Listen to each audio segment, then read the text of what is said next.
Donc bonjour à tous, bienvenue sur ma chaîne Philippe est dans le pré. Alors entre les interventions de Michel, mon collègue, je fais une petite aparté sur l'actualité agricole, sur les questions que vous m'avez envoyées. Trois questions principales, trois thèmes qui reviennent dans l'actualité du moment. Vous savez, ou vous savez pas, que concernant les chambres d'agriculture, le lien entre les élus chambres d'agriculture et les responsables de coopératives, les députés ont supprimé le non-cumul. Voilà. Il avait été fait une demande qu'il n'y ait pas de cumul entre responsables chambre d'agriculture et responsables de et de coopératives agricoles. Le 11 décembre, l'article premier de la proposition de loi sur l'exercice de la démocratie en agriculture qui vise à autoriser les administrateurs des coopératives à participer au bureau des chambres d'agriculture a finalement été rétabli et adopté par les députés en séance publique le 22 janvier avec le soutien du groupe socialiste et du Rassemblement national. En commission, cet article avait été vidé de son contenu par des amendements socialistes avec le soutien du Rassemblement national. Donc, bonjour le cumul des mandats, faites comme je dis, mais pas comme je fais. Deuxième sujet, au niveau de l'Europe, un courrier que vous m'avez envoyé en Europe, le prix du beurre flambe et inquiète. Et inquiète. Les tarifs atteignent des sommets en Europe, surtout à l'Est, où certains pays ont pris des mesures d'urgence. En Suisse, le beurre ne cesse d'augmenter également. Donc, selon la commission, le prix du beurre, en gros, a bondi de 44% en moyenne entre janvier et décembre 2024. La Pologne a enregistré une augmentation de 52%, l'Allemagne 40% et la Russie plus d'un tiers. Alors, production en berne. C'est intéressant. Merci de m'avoir envoyé cet article. Cette flambée s'explique par une baisse de la production en 2024. Tiens, tiens. Pourquoi y a-t-il une baisse? C'est ça qui est intéressant. En Allemagne, en Irlande, en Pologne, une baisse de la production. Trois des quatre plus grands producteurs de beurre de l'Union européenne, baisse de production. Une baisse due, écoutez bien, à la cherté des matières premières de l'énergie, c'est vrai, augmentation des coûts de l'énergie, on ne peut pas le nier. Un prix du lait bas. Ah, tiens, voilà que la vérité ressort. Un prix du lait bas. Ah ouais, ça motive pas les petits soldats, ça, européens, de ne pas payer les produits. Et des coûts de transport élevés, c'est vrai. Sans parler des inondations en Europe centrale, des sécheresses dans le sud ou encore des épidémies chez les bovins. Enfin, le nombre de vaches dans l'Union européenne est passé sous la barre des 20 millions. Pour des raisons politiques, climatiques, ils mettent. Les producteurs peinent dès lors à rentabiliser leur activité. C'est pas beau, ça? Et de nombreuses exploitations ferment, notamment en Allemagne, où 4% des fermes disparaissent chaque année. Vous avez vu? C'est dur, hein, de leur faire dire que le problème, c'est le revenu. Il faut leur arracher de la bouche le mot primat, le mot revenu. Il y a quelqu'un qui m'a envoyé un SMS avant que je fasse la vidéo, un vendeur de tracteurs dans mon département, le Maine-et-Loire. La baisse de vente du matériel actuellement sans précédent, puisqu'ils ne vendent plus rien, ni tracteur, ni matériel, cette baisse est due au mauvais temps, à la météo. Vous allez mettre combien de temps avant d'arrêter de raconter des conneries? Vous allez mettre combien de temps? Ça vous fait pas peur de mentir au grand jour? Quand on dit menteur comme un arracheur de dents, bah, si tous les commerciaux se faisaient arracher les dents par mon dentiste à chaque fois qu'il raconte des mensonges, ça serait tous descendants, comme dirait François Hollande. On n'aurait que descendants dans notre profession. Hein? Raconter des conneries pareilles. Hein? Que l'activité ne marche plus à cause de la météo. Hein. C'est sûrement la météo qui a mis l'agriculture par terre, qui fait qu'il n'y a plus de trésorerie dans les exploitations. Hein. Commencez donc par reconnaître les paysans à travers des prix, à travers des coûts de production, et vous verrez que les paysans, ils vont travailler s'ils sont payés. S'ils ne sont pas payés, ils vont arrêter de travailler, et je leur donnerai raison. Que moi, je vous invite à cesser la production. Quand on ne gagne pas d'argent, on ferme les élevages. D'accord?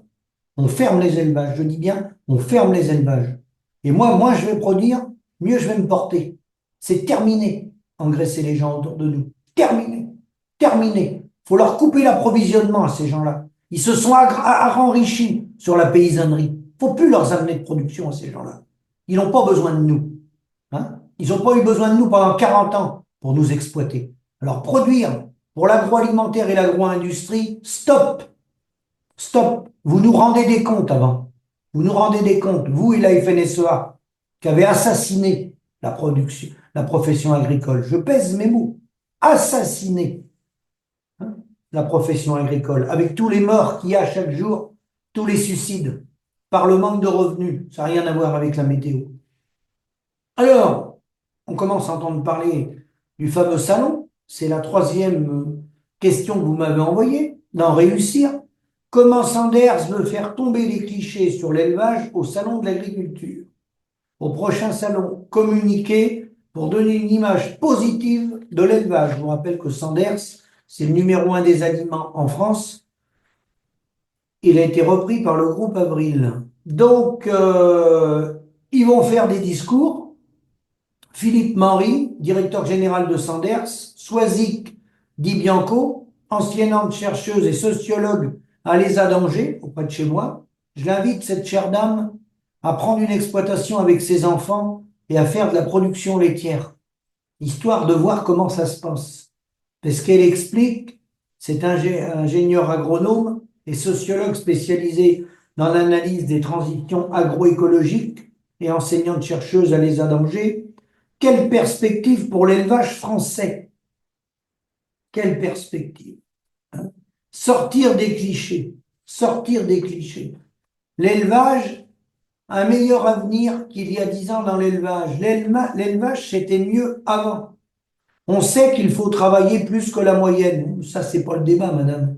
Mais je vois mieux l'avenir qu'il y a 8 ou 10 ans. On est à deux doigts de manquer de tout. Ah bon? Tiens, c'est bizarre. Pourquoi on va manquer de tout? Vous vous inquiétez? Les petits soldats, ils fatiguent au pied du mur. On sent que toutes les entreprises avec lesquelles on travaille ont besoin de nous. Ah ouais? Ah ouais, ils ont besoin de nous. Il n'y a pas besoin de nous pour venir payer nos dettes qu'on a créées depuis 40 ans. Hein. On arrive mieux à se faire entendre sur notre rémunération. Quel culot! Répond un éleveur venu témoigner devant la presse à la table ronde organisée par Sanders le 22 janvier, un mois avant le salon. Pour encourager les jeunes à s'installer, il reçoit beaucoup de stagiaires. Depuis quelques années, je prends aussi des collégiens en stage découverte tous les ans. Le collège, c'est important car c'est ce moment-là que l'on choisit son orientation. Avant, c'était surtout un métier subi. Aujourd'hui, c'est un métier choisi. À une condition, chère dame, cher monsieur, c'est qu'on réalise une vraie étude avec un business model et pas avec les torchons des chambres d'agriculture et des centres de gestion. D'accord? Qu'on fasse un vrai business model et qu'on distingue la rémunération du capital de la rémunération réelle dégagée par l'exploitation agricole pour les travailleurs, que sont les paysans et les paysannes. Hein? Voilà, donc du blabla, les vocations dans l'élevage existent encore, de futurs agriculteurs qui envisagent pas forcément de faire toute leur carrière dans le secteur, il faut leur demander pourquoi ils font pas toute leur carrière dans le secteur. Donc on continue, vous aurez, mais je vous en reparlerai, le même salon que vous avez chaque année. Le but du jeu, le bateau prend l'eau, le but du jeu, c'est de convaincre des gens de s'engager dans ce métier-là pour faire vivre tous ceux qui sont autour de nous. Tous ceux qui sont autour de nous. Ils ont besoin d'acteurs pour amener de la matière première. Ils ont besoin de cette matière première. En faut un minimum. Eux, ils détiennent toutes les marques. Ils récupèrent la marge. Ils arrêtent le vendredi midi ou le vendredi soir. Et les petits soldats, eux, ils sont opérationnels tous les jours de l'année. D'accord? Et ils sont ruinés. D'accord? 80% des paysans ont moins du SMIC brut. Je peux le répéter, je peux le redire. Et tous ces gens-là, qui tiennent des stands là, sur les salons agricoles, vous leur demandez, c'est pas compliqué, c'est tout à fait simple, vous leur demandez qu'il amène 42 années ou un certificat de l'organisme comptable, un couple qui pendant 42 ans de moyenne s'est prélevé le SMIC brut en faisant que de la production agricole, que de l'élevage. Si vous m'en trouvez un, avec amortissement, vous me le présentez. Et moi, je vais analyser les comptes. J'ai bien dit de moyenne. Un couple, le SMIC brut sur une carrière. Si vous m'en trouvez un, faut m'appeler tout de suite. Je dis bien tout de suite. J'ai 2 journalistes pour faire un reportage. J'ai bien dit de moyenne, hein. Le SMIC brut, aujourd'hui, c'est 3600. D'accord? Pour un couple. Si vous avez quelqu'un dans votre entourage qu'avec de l'élevage, moutons, canards, lait, pas de problème, poule pondeuse, ce que vous voulez, qui se prélève 3600 € un couple qu'avec de l'élevage, pas d'autres revenus extérieurs, avec amortissement, hein. Pas avec des bâtiments qui ont 70 ans, hein, ou qui sont finis de payer. On travaille toujours avec amortissement. Vous me les présentez. Vous me les présentez, j'ai 2 journalistes, qui sont toujours disponibles, hein, ils sont toujours disponibles pour faire ce fameux reportage des paroles et des actes, qu'on voit un petit peu le revenu réel des paysans. Ça m'intéresse, de voir le revenu réel des paysans. Si quelqu'un peut me démontrer qu'on peut se prélever le SMIC brut sur une carrière, je l'attends, cette personne. Je l'attends. Je pense que je vais l'attendre longtemps. D'accord? Très très longtemps. Voilà. Et ça, c'est un gros mérite, c'est que je démasque la vérité, hein, du monde agricole. Parce que cette vérité, elle est cachée surtout par la profession. Surtout par la profession qu'elle est cachée. Hein, et par nos responsables professionnels agricoles, qui racontent des mensonges à longueur d'année et qui ont emmené les jeunes dans le précipice. C'est ça la vérité. Hein, parce qu'ils ne veulent surtout pas que ça change. La clé de répartition de la valeur ajoutée dans ces filières agricoles, ils veulent surtout pas que ça change. Ils veulent que les paysans restent des gueux. D'accord? Ils restent des gueux. Et que les autres, ils continuent autour de s'enrichir. C'est ça le fond du sujet. C'est pas autre chose. C'est pour ça que toutes les lois, Egalim 1, 2, 3, vous pouvez faire Egalim 10. Le cœur du sujet, c'est pas Egalim. Le cœur du sujet, c'est que l'agriculteur doit reprendre sa facture à travers des organisations de producteurs indépendantes. Tout le reste, c'est du vent. Hein, on est capable de faire notre facture via des organisations de producteurs totalement indépendantes de tout parti politique et de tout syndicat. Et à partir de là, avec la facture, de facto, on met en place la gestion des volumes. Parce qu'il est hors de question de laisser nos collègues monter à 200-300 vaches avec des prix rémunérateurs. Hors de question. C'est même pire que ça, c'est qu'il faut que les prix pratiqués ou que la PAC pratiquée sur les exploitations soit dégressive. C'est-à-dire que ceux qui ont des plus petits troupeaux, ils vont toucher plus de PAC et passer un certain seuil, il faut leur supprimer la PAC. Voilà. Pourquoi? Pour éviter l'agrandissement. Parce que l'agrandissement, c'est le cannibalisme. C'est que les paysans se détruisent entre eux. Hein, ils travaillent plus pour gagner moins. Quelqu'un qui s'agrandit en permanence détruit sa valeur travail.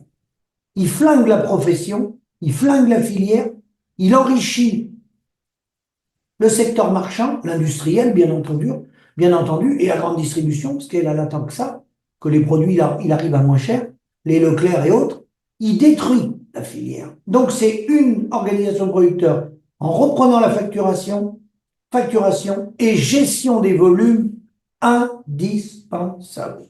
Et à partir du moment qu'on a une gestion des volumes, on peut installer des gens sur les territoires et on a tous les outils financiers pour mettre en place un réel plan de désendettement avec la transformation des dettes pour ceux qui ont besoin, pour relancer certaines filières d'élevage, de transformer les dettes en rente perpétuelle.